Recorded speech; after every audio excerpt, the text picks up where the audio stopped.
Assalamualaikum warahmatullahi wabarakatuh. Yang saya hormati pengasuh Pondok Pesantren Sirul Hasan Genggong, Kiai Muhammad Hasan Mutawakkil Allah SHMM, dan juga tidak lupa pula yang saya hormati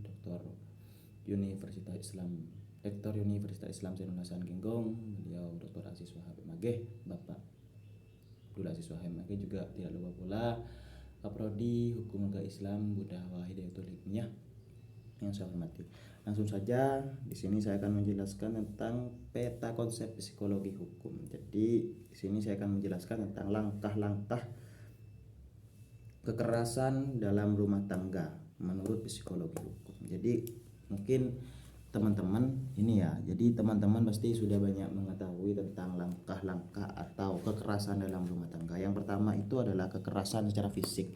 Biasanya kekerasan secara fisik ini cenderung untuk melakukan yang namanya kekerasan, tapi itu disertai dengan tangan, biasanya memukul atau lain sebagainya. Itu kekerasan. Di bawahnya lagi ada kekerasan tapi gak ada fisiknya. Biasanya apa? Dengan kata-kata. Jadi dia seakan-akan mengatakan hal-hal yang jorok atau hal-hal yang tidak elok untuk didengar. Nah, itu kan juga termasuk kekerasan. Kekerasannya di mana? Kekerasannya itu biasanya menyentuh langsung kepada hati, yang membuat dari mempelai baik laki-laki ataupun perempuan ini merasa depresi atau stres karena mengalami yang namanya caci makian. Nah itu.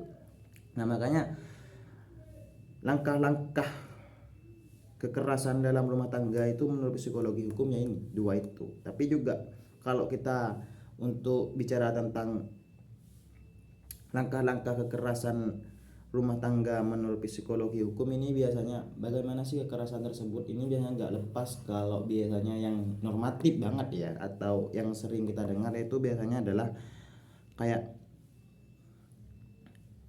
penggunaan KDRT atau bentuk KDRT. Nah ini KDRT, bentuk KDRT atau penggunaan KDRT. Jadi itu.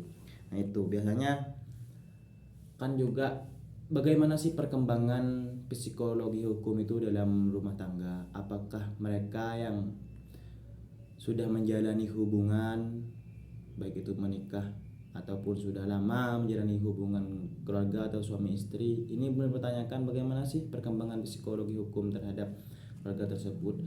Kadang kan kekejiwaan mereka sebenarnya sudah paham, atau mereka sudah paham kalau di dalam rumah tangga itu memang diatur oleh norma-norma atau undang-undang sendiri bagaimana sekiranya tidak melakukan yang namanya kekerasan.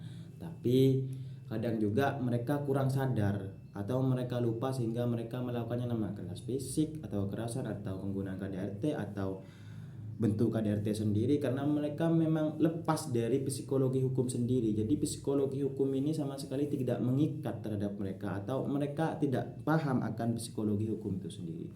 Karena makanya di negara ini perlu adanya psikologi hukum dalam rumah tangga ataupun lain sebagainya. Bagaimana sekiranya manusia itu tidak sewenang-wenang untuk melakukan sesuatu, baik itu dalam rumah tangga, contohnya kayak kasus KDRT, terus kayak kekerasan fisik dan kekerasan. Karena kenapa? Biasanya ketika bahas KDRT ini lebih cenderung si perempuan ini yang dianiaya atau yang namanya mendapatkan kekerasan fisik dari si laki-laki. Makanya psikologi hukum di situ untuk mengatur bagaimana sekiranya si laki-laki ataupun si perempuan ini tidak melakukan sewenang-wenang dalam hubungan rumah tangga, karena memang ada prosedural atau ada mekanisme yang sah yang mendapatkan legitimasi bagaimana sekiranya mereka itu tidak melakukan kekerasan ketika mengalami yang namanya pertengkaran. Ada jalan hukumnya sendiri yang mengatur hal itu.